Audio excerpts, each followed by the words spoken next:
नमस्कार। आज हम बात करने वाले हैं 2026 की एक बहुत ही बड़ी सरकारी भर्ती के बारे में। ये खास तौर पर उन लोगों के लिए एक सुनहरा मौका है जो 10वीं या 12वीं पास हैं। तो चलिए पंचायती राज विभाग के जबरदस्त वैकेंसी की हर एक डिटेल को अच्छे से समझते हैं। तो सबसे पहले वो नंबर जो इस भर्ती को इतना खास बना रहा है, कुल 24,492 पद।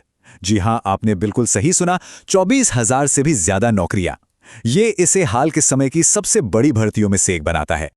और हां, ये कोई ऐसी वैसी भर्ती नहीं है, ये पंचायती राज विभाग में एक सीधी भर्ती है। इसका मतलब ये हुआ कि सिलेक्शन का प्रोसेस एकदम सीधा और सिंपल होने वाला है। जो लोग नौकरी की तलाश में हैं, उनके लिए ये एक बहुत बड़ी राहत की बात है। तो ठीक है, इतनी सारी वैकेंसी हैं, तो सबसे पहला सवाल मन में यही आता है कि भाई इसके लिए अप्लाई कौन कौन कर सकता है। चलिए इसकी जरूरी शर्तों पर एक नजर डालते हैं। तो देखिए, क्वालिफिकेशन की जो शर्तें हैं ना, वो बहुत ही सीधी सादी रखी गई हैं। अप्लाई करने वाले का 10+2 या इंटरमीडिएट पास होना जरूरी है। साथ ही कंप्यूटर की बेसिक जानकारी होनी चाहिए। और सबसे बढ़िया बात क्या है पता है? इसके लिए कोई सर्टिफिकेट नहीं चाहिए, बस कंप्यूटर चलाने का ज्ञान होना काफी है। अब आते हैं उम्र पर, यानी एज लिमिट पर, और यहां भी काफी अच्छी छूट दी गई है।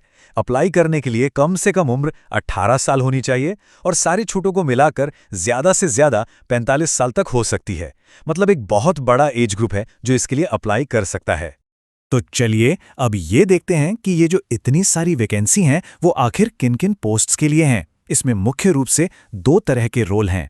देखिए, पहली पोस्ट है पंचायत सचिव की, जिसमें 3,500 से ज्यादा पद हैं। और दूसरी, जो कि सबसे बड़ी भर्ती है, वो है निम्न वर्गीय लिपिक यानी एलडीसी की, जिसमें 19,000 से भी ज्यादा पद भरे जाने हैं।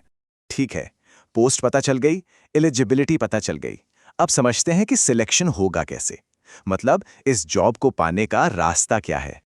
पूरा का पूरा सिलेक्शन प्रोसेस ना बस 3 सिंपल स्टेप्स में बटा हुआ है। सबसे पहले एक ऑनलाइन कंप्यूटर बेस्ड टेस्ट होगा, उसके बाद एक कंप्यूटर स्किल टेस्ट होगा, और आखिर में जो लोग मेरिट लिस्ट में आएंगे उनका डॉक्यूमेंट वेरिफिकेशन किया जाएगा। अच्छा, जो पहला स्टेप है ना, ऑनलाइन एग्जाम, वही सबसे ज़रूरी है। ये 100 नंबर का एक कंप्यूटर बेस्ड टेस्ट यानी सीबीटी होगा। पर ये इतना ज़रूरी क्यों है? चलिए बताता हूँ।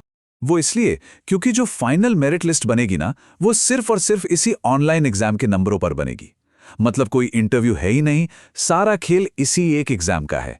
जिसने इसमें अच्छा स्कोर कर लिया, उसकी नौकरी पक्की समझो। हाँ, लेकिन एक बात और, अगले स्टेज में जाने के लिए कम से कम कुछ मार्क्स तो लाने ही होंगे। जनरल और ईडब्ल्यूएस कैटेगरी के लिए 40%, ओबीसी के लिए 36.5% और एससी, एसटी, महिला और दिव्यांग उम्मीदवारों के लिए 32% मार्क्स लाना जरूरी होगा।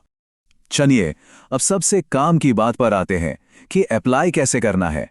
अक्सर लोगों के मन में ये सवाल होता है कि भाई ये वैकेंसी तो बिहार की है, तो क्या सिर्फ बिहार के लोग ही अप्लाई कर सकते हैं या दूसरे राज्यों के लोग भी कर सकते हैं? तो इसका जवाब बहुत क्लियर है। अगर कोई बिहार का रहने वाला है तो उसे एससी, एसटी, ओबीसी जैसे सारे रिजर्वेशन के फायदे मिलेंगे।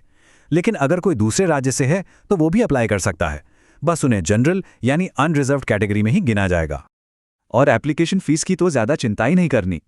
फीस सबके लिए बराबर रखी गई है, सिर्फ 100 रुपए, चाहे कोई किसी भी कैटेगरी का हो या किसी भी स्टेट का।